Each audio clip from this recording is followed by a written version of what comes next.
اسا ایک شہنشاہ کائنات میں مقدس کارواں دی ہم سفری دے انتظار وچ کہ مالک ذات اپنے مقدس کارواں دے نال آمن پاک بیڑے تے ساکوی سوار کر کے نال کھندی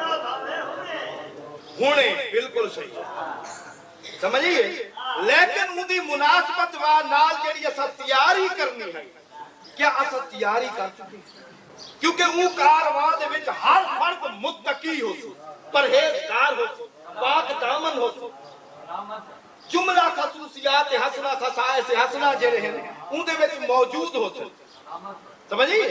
نہ وہ جھوٹ بولندا سی نہ وہ بد زبانی کرے وہ کارواں دا بندہ کوئی ہو جے نہ اسی کوئی دھکا لائے کو سوا سلوات دے زبان چ کچھ نکلے او بندے کوئی او نال گھر نہیں سکتے کہ کوئی دھکا لائے کوئی تے دھی بھیڑ کے علاوہ نہ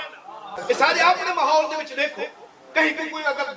خدا نہ خاصا بھول چک کے موٹا لگ لگے سوا مندے دے زبان چ کچھ نکلتا نہیں کیا اے کارواں دے کٹھے ٹرن دے لائق ہے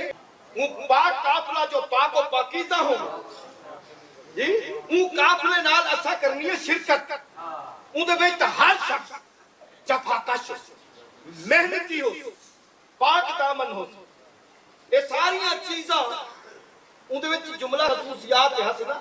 جب تک پیدا نہ ہو ہوں کارواں دے وچ شامل نہیں جی سکتا اون دے قابل ہی نہیں